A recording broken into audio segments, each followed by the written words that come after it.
IR spectroscopy is an important analytical tool. It finds application in both quantitative and qualitative analysis. In the organic chemistry lab, it's especially useful in elucidating the structure of an unknown compound.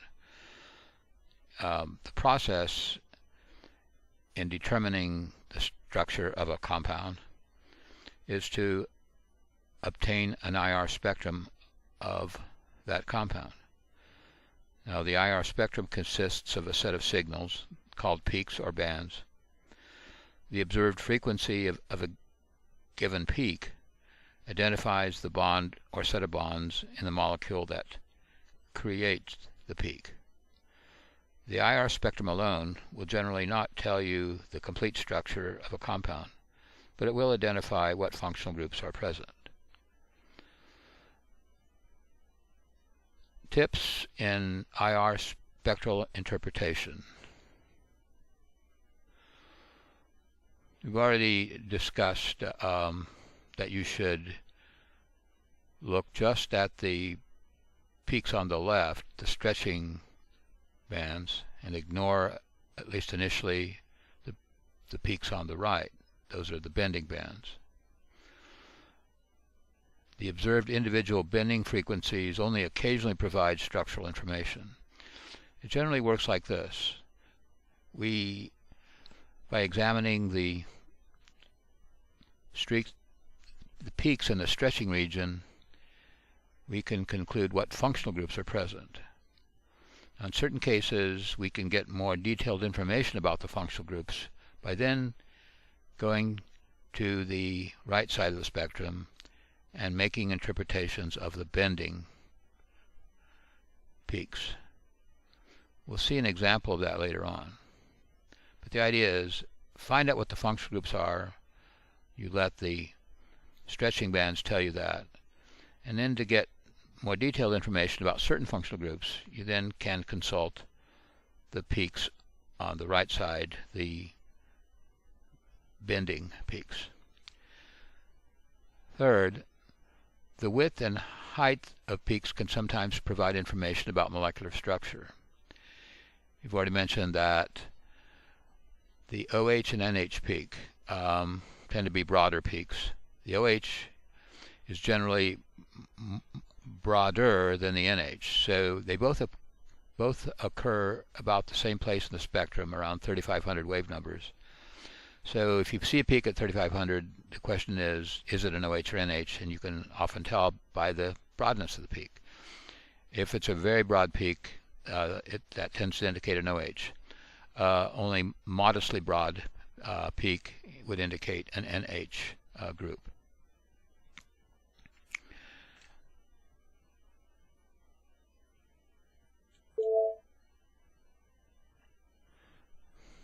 Now here's a suggestion with regard to interpreting an IR spectrum. Basically, you want to start from the left end, work your way towards the right. As we proceed from left to right, the first peaks we encounter are peaks for the OH and the NH group.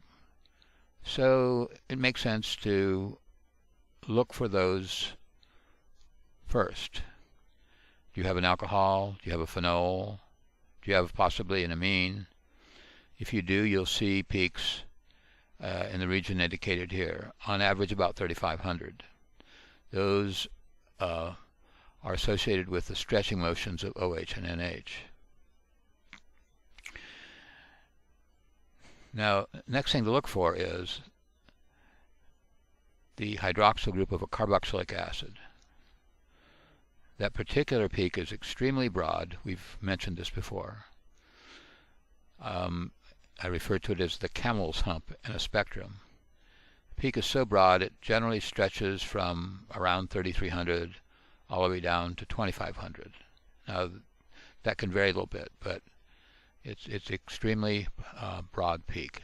Sometimes shallow, but still very broad. If you see a very broad peak, that is a strong indication that you have a carboxylic acid group, a carboxyl group.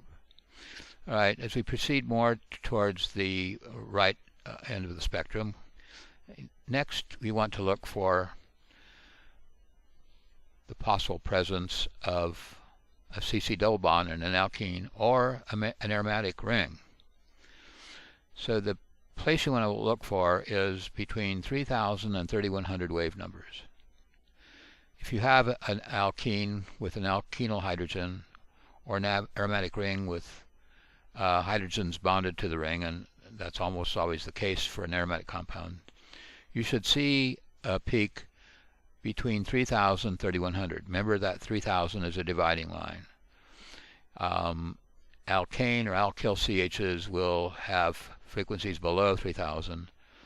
CHs of alkene, alkyne, and aromatic will be above 3000. So anyway, as we're surveying our spectrum, we want to look for alkene or aromatic next, checking to see if we have any alkene or aromatic CHs. Is there a peak between 3000 and 3100? Now, staying with that, there's an additional functional group for both aromatic and alkene that we can check, namely a CC a double bond for alkene or a CC bond for aromatic.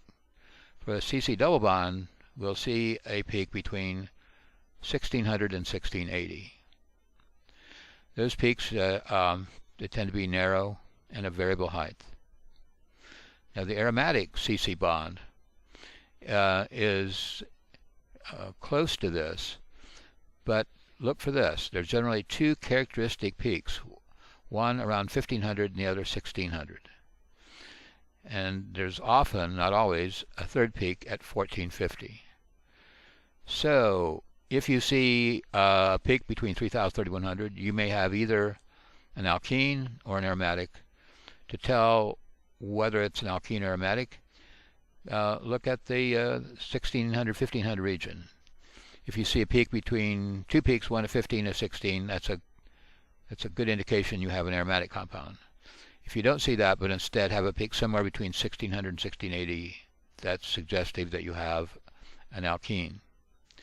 All right. The next thing that, to look for is an alkyne. Now, the alkyne is a triple bond, and there's two possible locations.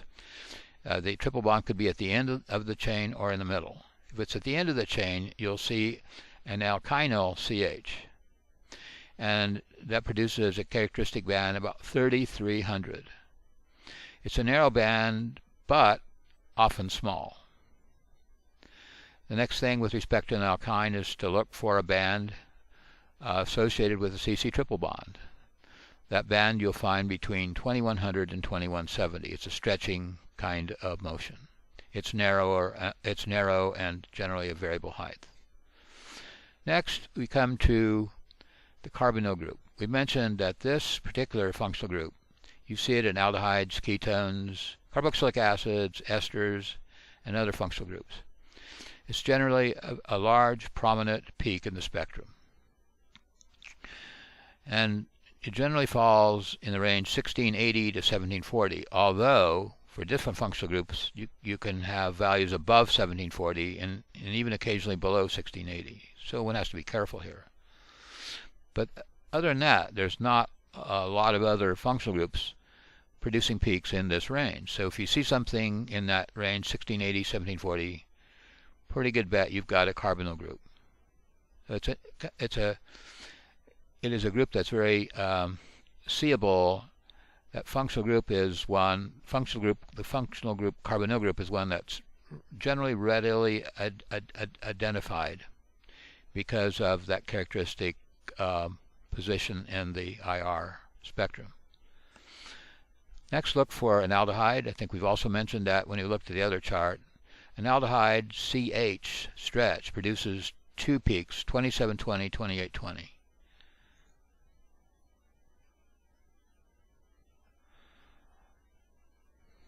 Next, we look for a carbon-nitrogen triple bond.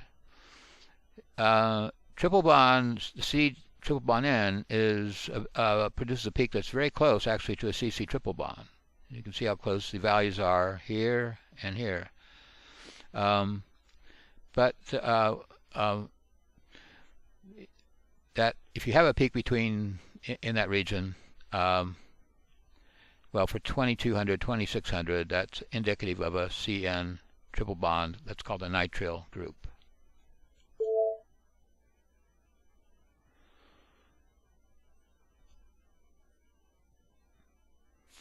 Now, we mentioned that the bending bands can provide additional information. A bit later we'll look at an example of that.